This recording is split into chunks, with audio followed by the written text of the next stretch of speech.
the state of U.S.-China communications, and another chance for Marines to earn an expert shooting badge. All that and more today, September 8th, 2023.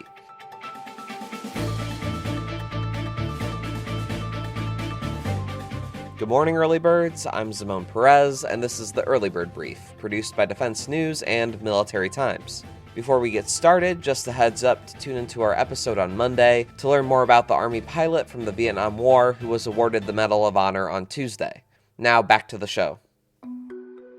First up, President Joe Biden is headed to the Group of 20 Summit in India this week, better known as the G20 Summit. Chinese President Xi Jinping is expected to skip the meeting, though. At the meeting, Biden is looking to demonstrate to the world that the United States and its like-minded allies are better economic and security partners than China. And it's not clear when Biden and China's president will meet. This week, the Pentagon's top official for the Indo-Pacific, Eli Ratner, told attendees at the Defense News Conference there is no thaw in military-to-military communications between the two countries. The United States seeks open lines of communication with the PRC and with the Chinese military. Unfortunately, it was balanced despite a few fits and starts that did not answer that call. But we believe it's important to be talking and communicating with the PRC even as competition remains the dominant lens of that relationship.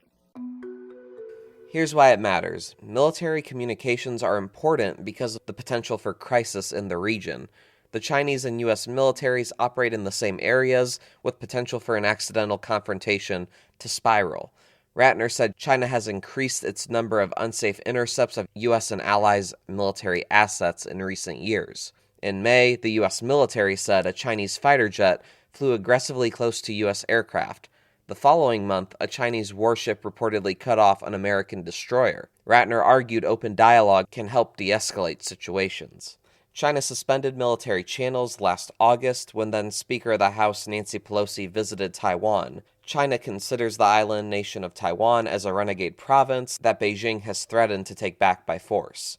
Ratner said the United States offered to restart military-to-military communications, but China has rejected such offers due to U.S. sanctions against its top military official. News broke last week that the commander of U.S. Indo-Pacific Command, Admiral John Aquilino, met with Chinese representatives at a conference in Fiji last month. U.S. Secretaries of Treasury and Commerce have also made trips to China as well, as did U.S. Secretary of State Antony Blinken, who had canceled a visit earlier this year after a Chinese spy balloon drifted over the U.S. Another important story, the U.S. Army is scrapping its current upgrade plans for the Abrams main battle tank and pursuing a more significant modernization effort. The service hopes it will increase mobility and survivability on the battlefield. The Army will end its M1A2 System Enhancement Package version 4 program. Instead, it will develop the M1E3 Abrams.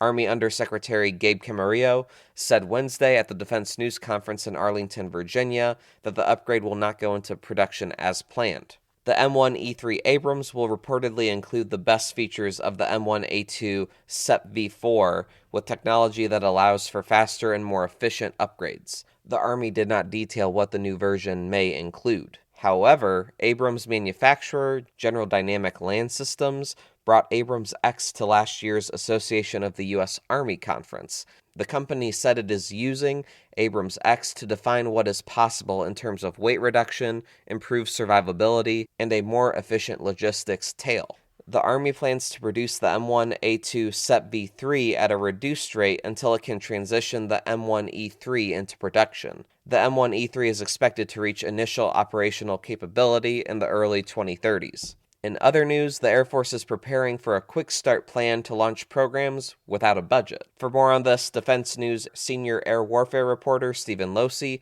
joins the episode today. So Stephen, the Air Force and the Pentagon are looking for authority to start working on some programs before Congress passes a budget. How is this different from the way it's traditionally done?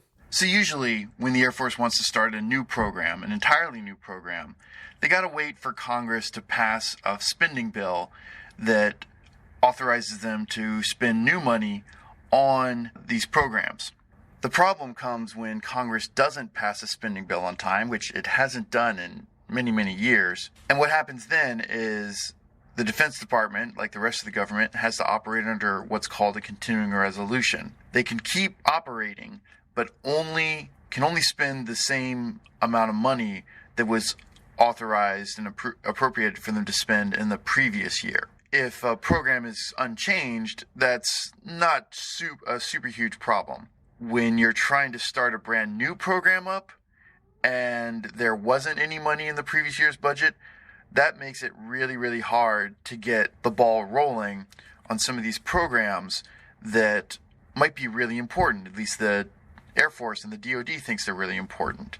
Yeah, and why is this a priority? So I spoke with Andrew Hunter, acquisitions chief for the Air Force, and he talked about how this can be a problem. When there's a continuing resolution, the Air Force can have informal talks with industry. They can say, hey, this is what we're trying to do. This is what we are hoping that you'll be able to do. But when it comes to the more formal activities, like trying to arrange contracts, set up vendor pools, it's harder, he said, a lot harder if a formal budget isn't passed. You can't get on contract. You can't start the early stage programmatic activities that the Air Force really wants. And an example that he pointed to that they want to start is something called Project Venom. The Air Force wants to start a new program where they're going to take half a dozen F-16s and upgrade them with autonomous software. This would allow them to experiment with seeing how well these F-16s might be able to fly themselves, which could do a lot to help advance their collaborative combat aircraft program, for example.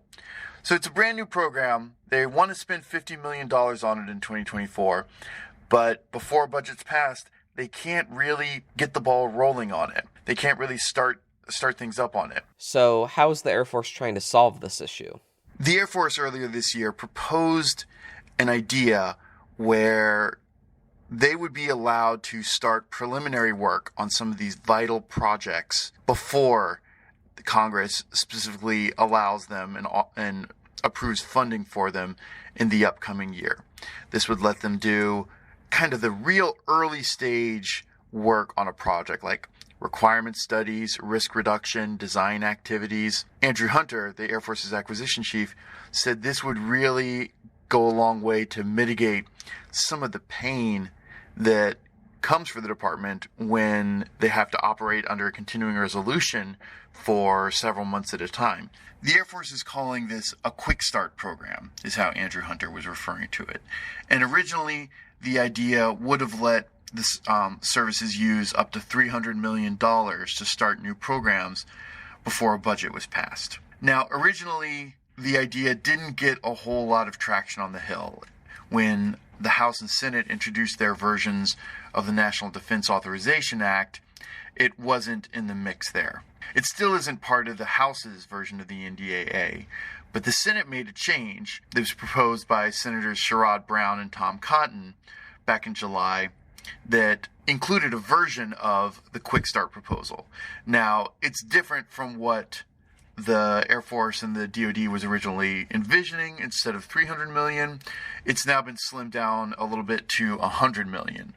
But Andrew Hunter said this is a good start, and he's very pleased that the Senate has included at least a version of this. So the Senate's version of the NDAA has this Quick Start proposal. The House's version does not.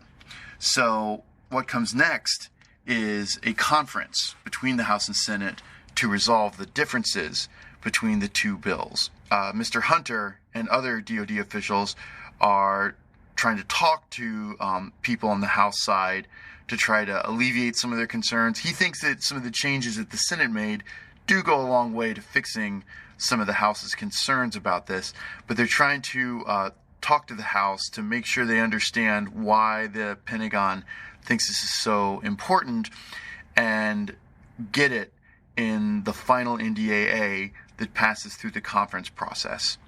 And when I asked if it does get approved and become law, what's this going to mean for the Air Force? And he came back to the issue of Project Venom, the effort to add autonomous software to those F-16s.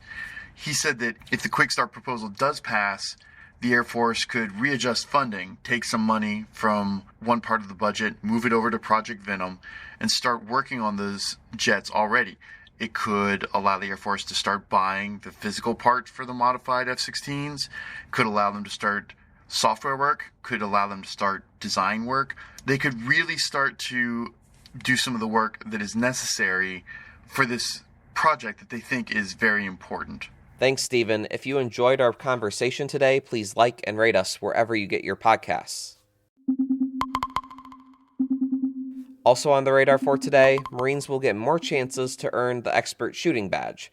The policy change comes after a new range qualification program caused the proportion of Marines earning the highest level shooting badge to drop by more than half. Beginning October 1st, Marines who earn the lesser marksman and sharpshooter badges during rifle or pistol range qualification will get 2 more chances to hit the range again and bring their score up to expert. Those chances must be during the same fiscal year. That's according to a Marine administrative message published this week. If Marines previously failed at the range, earning an unqualified classification, they'll get score improvement chances on top of the opportunity to return to the range to qualify. The proposal for change emerged during the October 2022 Combat Marksmanship Symposium. That's according to the Director of Marksmanship Instruction at Weapons and Training Battalion out of Quantico, Virginia. He said the Corps' top shooting professionals expressed concern that the annual rifle qualification program, introduced in October 2021, made it substantially harder to earn a prized expert badge and thus warranted some adjustment. The annual rifle qualification emphasizes more realistic combat scenarios. It requires Marines to wear combat gear, shoot in sequence, and hit more specific lethality zones on a humanoid target.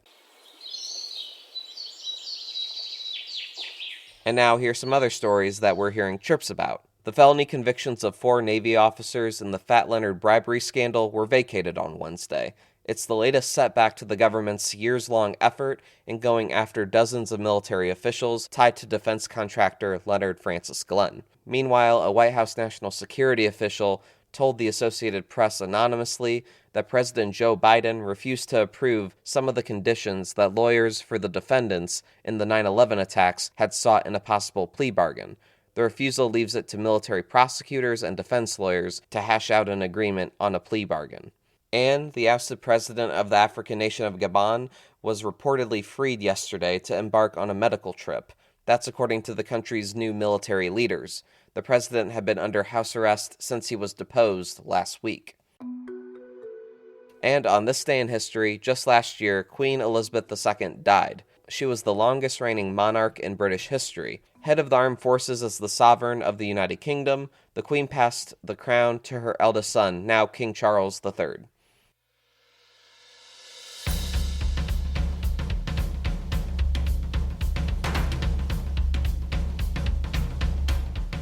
That's it for us this morning. To get more top stories and breaking news, go to defensenews.com/EBB to subscribe to the Early Bird Brief newsletter.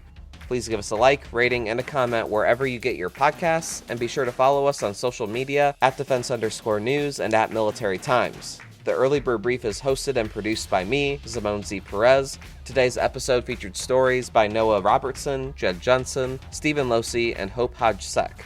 Our editor-in-chief is Mike Gruss. Have a great day.